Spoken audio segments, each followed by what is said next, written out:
Will the market melt to continue into end of quarter? We have the government shutdown coming up. Is that going to throw a wrench at anything? Let's talk about it here today. It is Monday, September 29th, 2025. If you guys like the video, maybe give it a like. You can also come find me on carnivoretrades.com for swing trading alerts, analysis, and live day trading. Again, sale is in my pinned tweet on X. How are you guys doing today? Let's get into it here. So market's gapping up, and I think on Friday I did mention something about it was like the market was like kind of worrying about like something geopolitical driven, and you can see here. I think what happened this morning here. Look at oil down 4%.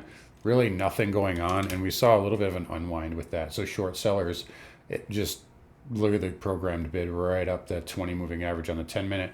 Then a really benign pullback here. To say that we had a slow start to the week would be an understatement, but really benign pullback. And really just kind of a back test on the hourly. We talked about this level here.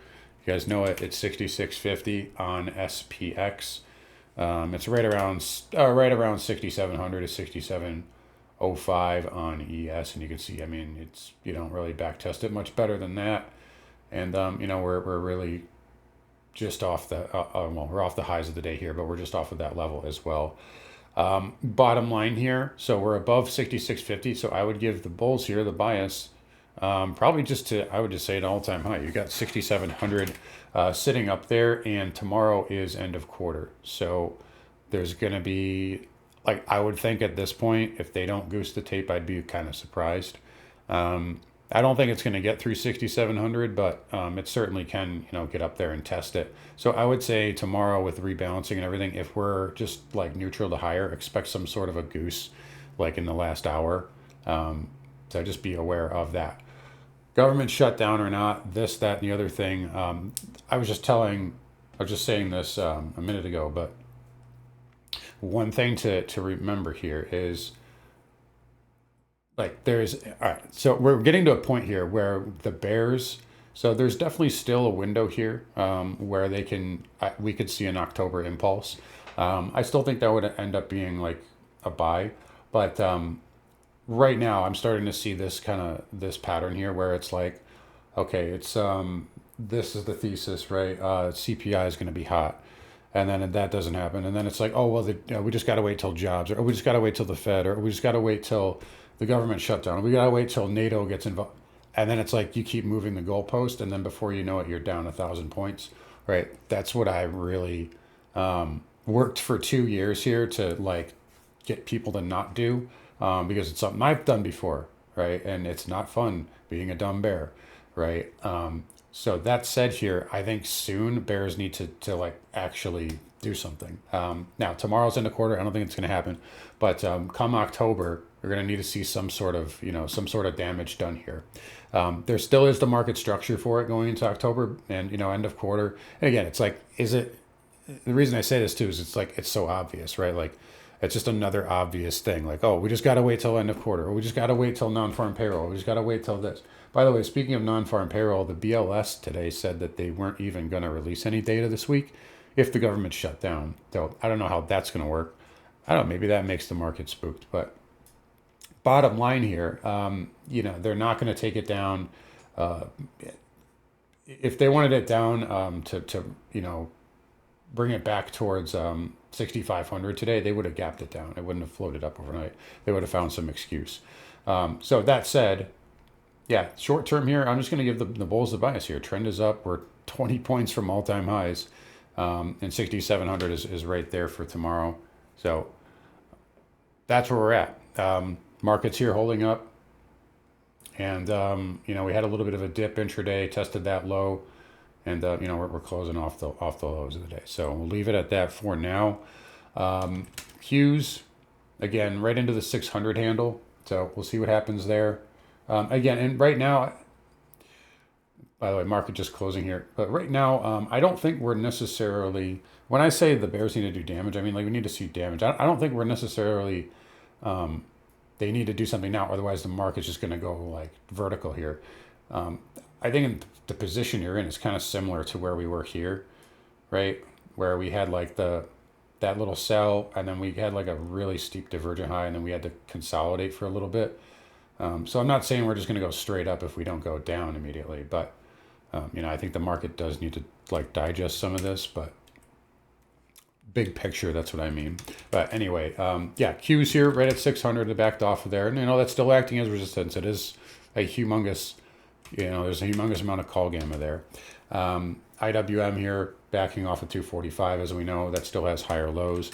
Then the diamond here up 76 cents. Some other things that were moving this morning. This is making me shake my fist because I had a short order at 510, and it got to 509. That's MSOS, and it did dip pretty good.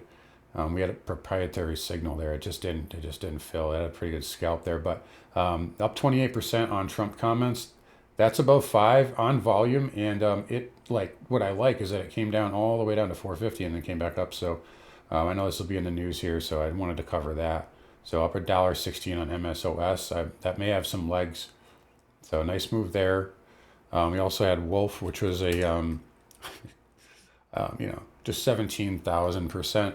And what kind of an idiot didn't buy into this fear on Friday, right? I mean, right, like it's just ridiculous. The stock's down like 50% on Friday, and then it goes up to 22. It got halted like 100 times. So interesting stuff there. I just wanted to cover those things. But one thing I will say for bears here, SMH today, it closed green, but I don't like how you closed the low of the day here, and the market rallied off the lows. It gapped up to a new all-time high, pumped for an hour, and then sold off to flat by the end of the day, right? SOX was flat here. So I don't like that. And the semis are important, right? So what they're doing, I want to be paying attention. You can make, it might even be like a little broadening pattern there on the SOX there. So watch for that. I didn't like that. IGV, again, off the highs. There is room for a lower high there, too. And then the transports here, they're still putting in higher lows. This is ready to trend, though.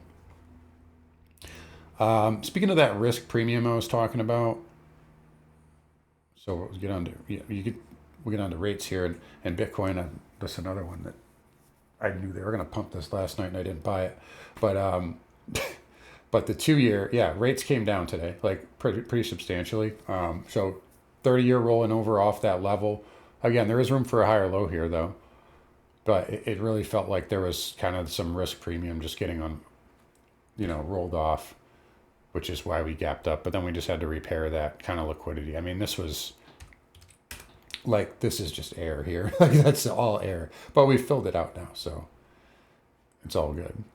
XHB not doing a ton. Yeah, it was up 23 cents. IYR is still coiled here for trend. And then we got XLF. Again, still backing into that trend line there, but it was overall okay on the day. KRE was not very strong, and it did come off the lows. Just keep an eye on this. If any of these banks start to fail, that's not a good sign. But so far, the weekly is still okay on KRE. Broker dealers at new highs. We got oil down big, like we talked about. It did catch some support of this trend line here, so that may have a bounce tomorrow, but. Definitely a pretty good retrace. There's XLE as well. So there's that old triangle, but you've got, basically it gapped down, but it went right into this these pivots here. So we'll see what that does. There's XOP and OIH still. OIH still holding up well. That was much better shape. Halliburton had a nice move above the 200 recently.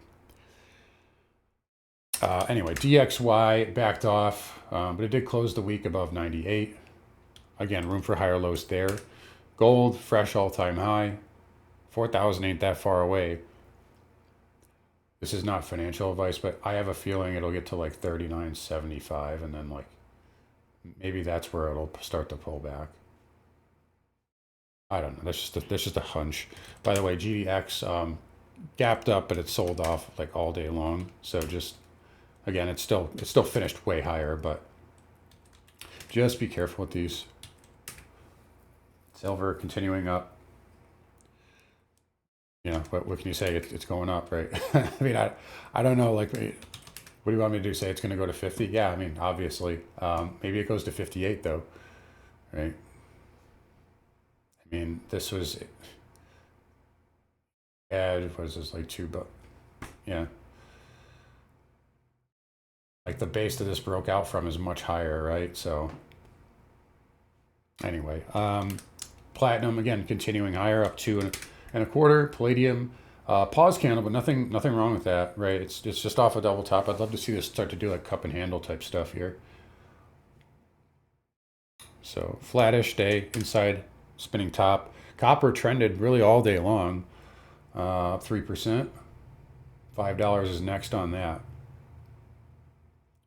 And then yeah, Bitcoin. I should have just bought it last night. It was at like 5:30 last night, and I just see this like, you can just tell they're making a run at this trend line, right? It's just going to be a failed break, and that's exactly what happened, and it trended up.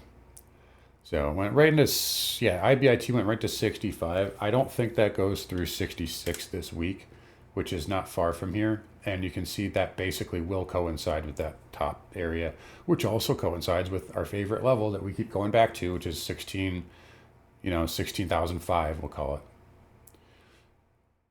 A nice move there. ETH up a little bit too.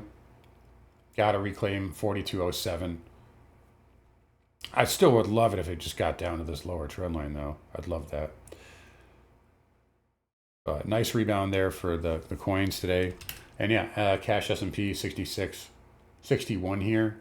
Yeah, tomorrow, I mean, come on, it's end of quarter. So we'll probably see a lot of stuff, a lot of moving around in the last 10, 15 minutes. But up month, up quarter. So we'll see that, likely see a positive rebalance, I would imagine. But yeah. That's really it here. We'll leave it at that. All right. Anyways, guys, I'll wrap it up here. You guys take care. Don't forget to come find me on carnivoretrades.com. I'll see you guys all tomorrow.